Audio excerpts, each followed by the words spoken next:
Hi hello ಎಲ್ಲರಿಗೂ ನಮಸ್ಕಾರ. Welcome to Jayashree cooking vlogs. ಇವತ್ತಿನ ವಿಡಿಯೋದಲ್ಲಿ ನಾನು ಸಿಂಪಲ್ ಆಗಿರೋ ರೆಸಿಪಿನ ಟೇಸ್ಟಿಯಾಗಿ ಯಾವ ರೀತಿ ಮಾಡ್ಕೋಬೋದು ಅಂತ ತೋರಿಸ್ಕೊಡ್ತಾ ಇದ್ದೀನಿ ರೀ. ಮಕ್ಕಳ ಲಂಚ್ ಬಾಕ್ಸು ಕೂಡ ಮಾಡಿ ಕಟ್ಬೋದು, ಮತ್ತು ಯಾರಾದರೂ ಗೆಸ್ಟ್ಗಳು ಬಂದಾಗ ನಾವು ಟೇಸ್ಟಿಯಾಗಿ ಈಸಿಯಾಗಿ ಯಾವ ರೀತಿ ಮಾಡ್ಕೋಬೋದು ಅಂತ ತೋರಿಸ್ಕೊಡ್ತಾ ಇದ್ದೀನಿ. ಬರ್ರಿ ಹಾಗಿದ್ರೆ ಇದನ್ನು ಯಾವ ರೀತಿ ಮಾಡೋದು ಅಂತ ನೋಡ್ಕೊಳ್ಳೋಣ. ಒಲೆ ಮೇಲೆ ಒಂದು ಬಾಳ್ಗೆ ಇಡೋಣ್ರಿ. ಅದಕ್ಕೆ 1-2 ಸ್ಪೂನಷ್ಟು ಆಯಿಲ್ ಹಾಕೋಣ. ಆಯಿಲ್ ಕಾದ್ಮೇಲೆ 1 ಸ್ಪೂನಷ್ಟು ಸಾಸಿವೆ, ಜೀರಿಗೆ ಮತ್ತು ಉದ್ದಿನಬೇಳೆ, ಶೇಂಗಾ ಹಾಕಿ ಲೋ ಫ್ಲೇಮ್ ಇಟ್ಟ ಅದನ್ನು ಫ್ರೈ ಮಾಡ್ಕೊಳ್ಳೋಣ್ರಿ.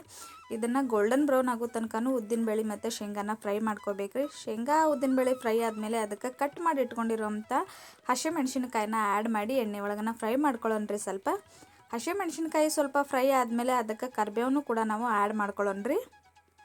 ಕರಿಬೇವು ಸ್ವಲ್ಪ ಆ್ಯಡ್ ಮಾಡಿ ಫ್ರೈ ಆದಮೇಲೆ ಅದಕ್ಕೆ ಕಟ್ ಮಾಡಿ ಇಟ್ಕೊಂಡಿರೋಂತಹ ಈರುಳ್ಳಿನ ನಾವು ಆ್ಯಡ್ ಮಾಡಿಕೊಂಡು ಸ್ವಲ್ಪ ಹೊತ್ತು ಲೋ ಫ್ಲೇಮ್ ಇಟ್ಟ ಫ್ರೈ ಮಾಡ್ಕೋಬೇಕ್ರಿ. ಹಸಿ ಉಳ್ಳಾಗಡ್ಡಿ ಅವಲಕ್ಕಿ ಒಳಗೆ ಸಿಕ್ಕರೆ ಅಷ್ಟೊಂದು ಟೇಸ್ಟ್ ಅನ್ಸೋದಿಲ್ಲ ರೀ. ಹಾಗಾಗಿ ಸ್ವಲ್ಪ ಲೋ ಫ್ಲೇಮ್ ಇಟ್ಕೊಂಡು ಉಳ್ಳಾಗಡ್ಡಿ ಸ್ವಲ್ಪ ಮಿದುವಾಗೋ ಮಟನೂ ನಾವು ಫ್ರೈ ಮಾಡ್ಕೋಬೇಕ್ರಿ.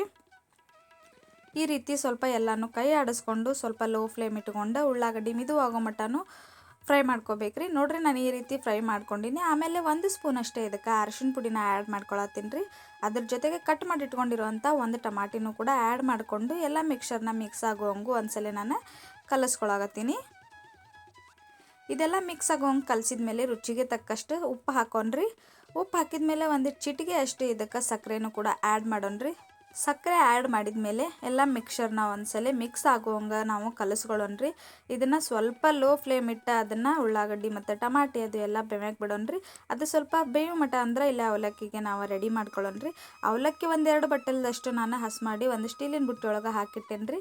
ಅದಕ್ಕೆ ಸ್ವಲ್ಪ ನಾನು ನೀರು ಹಾಕಿ ನಾನು ಮಿದುವು ಮಾಡ್ಕೊಳತ್ತೀನಿ ರೀ. ಅವಲಕ್ಕಿ ಮಿದು ಆದ್ರೆ ಪಲ್ಯಕ್ಕೆ ಎಲ್ಲ ಮಿಕ್ಸರ್ ಹೊಂದ್ಕೋತಿರ್ತಾರೆ ರೀ. ಹಾಗಾಗಿ ಸ್ವಲ್ಪ ಅವಲಕ್ಕಿನ ಜಾಸ್ತಿನ ಮಿದು ಮಾಡ್ಕೊಳತ್ತೀನಿ. ಈ ರೀತಿ ಅವಲಕ್ಕಿ ಎಲ್ಲ ಮಿದು ಆದಮೇಲೆ ಅದು ಸ್ವಲ್ಪ ಗಂಟಾಗಿರ್ತೈತಿ. ಅದನ್ನೆಲ್ಲ ಬಿಡಿಸ್ಕೊಂಡು ನಾವೇನು ಪಲ್ಯ ಮಾಡ್ಕೊಂಡಿರ್ತೀವಲ್ರಿ ಗ್ರೇವಿ, ಆ ಪಲ್ಯಕ್ಕೆ ಇದನ್ನು ಹಾಕಿ ನಾವು ಮಿಕ್ಸ್ ಮಾಡ್ಕೊಳ್ಳೋಣ್ರಿ. ಅವಲಕ್ಕಿ ಎಲ್ಲ ಇದಕ್ಕೆ ಹಾಕಿದ ಮೇಲೆ ಕಟ್ ಮಾಡಿ ಇಟ್ಕೊಂಡಿರುವಂತಹ ಕೊತ್ತಂಬರಿನೂ ಕೂಡ ನಾನು ಇದಕ್ಕೆ ಈಗಲೇ ಆ್ಯಡ್ ಮಾಡ್ಕೊಳಕತ್ತೀನಿ ರೀ. ಕೊತ್ತಂಬರಿ ಆ್ಯಡ್ ಮಾಡಿ ಎಲ್ಲನೂ ಮಿಕ್ಸ್ ಆಗುವಂಗೆ ಅವಲಕ್ಕಿ ಮತ್ತು ಪಲ್ಯ ಅದು ಎಲ್ಲ ನೀಟಾಗಿ ಕಲಿಸ್ಕೊಳ್ಳೋಣ್ರಿ. ಇದನ್ನು ಈ ರೀತಿ ಎಲ್ಲ ನಾವು ಅವಲಕ್ಕಿ ಮತ್ತು ಗ್ರೇವಿ ಮಿಕ್ಸ್ ಆಗೋವಂಗೆ ಕಲಿಸ್ಕೊಂಡ ಮೇಲೆ ಅದಕ್ಕೆ ತುರಿದು ಇಟ್ಕೊಂಡಿರೋವಂಥ ಕೊಬ್ಬರಿನ ಕೂಡ ನಾನಿಲ್ಲೇ ಆ್ಯಡ್ ಮಾಡ್ಕೊಳಕತ್ತೀನಿ ರೀ. ಮತ್ತು ಒಂದು ಅರ್ಧ ಹೋಳಷ್ಟು ಲಿಂಬೆ ಹಣ್ಣಿನ ರಸನೂ ಕೂಡ ಇದಕ್ಕೆ ಆ್ಯಡ್ ಮಾಡ್ಕೋಬೇಕು.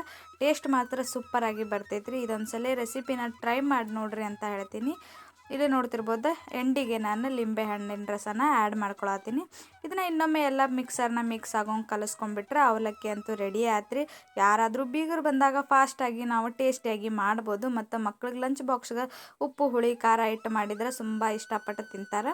ಇವತ್ತಿನ ರೆಸಿಪಿ ನಿಮ್ಗೆ ಸ್ವಲ್ಪನಾದರೂ ಇಷ್ಟ ಆಗಿದ್ದರೆ ಒಂದು ಲೈಕ್ ಮಾಡಿರಿ ಮತ್ತು ಚಾನಲ್ನ ಸಬ್ಸ್ಕ್ರೈಬ್ ಮಾಡ್ಕೊಳ್ಳೋದನ್ನು ಮರಿಬೇಡ್ರಿ. ಮತ್ತು ನಾನು ನಿಮ್ಗೆ ಹೊಸ ರೆಸಿಪಿಯೊಂದಿಗೆ ಸಿಗ್ತೀನಿ ರೀ. ಅಲ್ಲಿವರೆಗೂ ಥ್ಯಾಂಕ್ ಯು, ನಮಸ್ಕಾರ.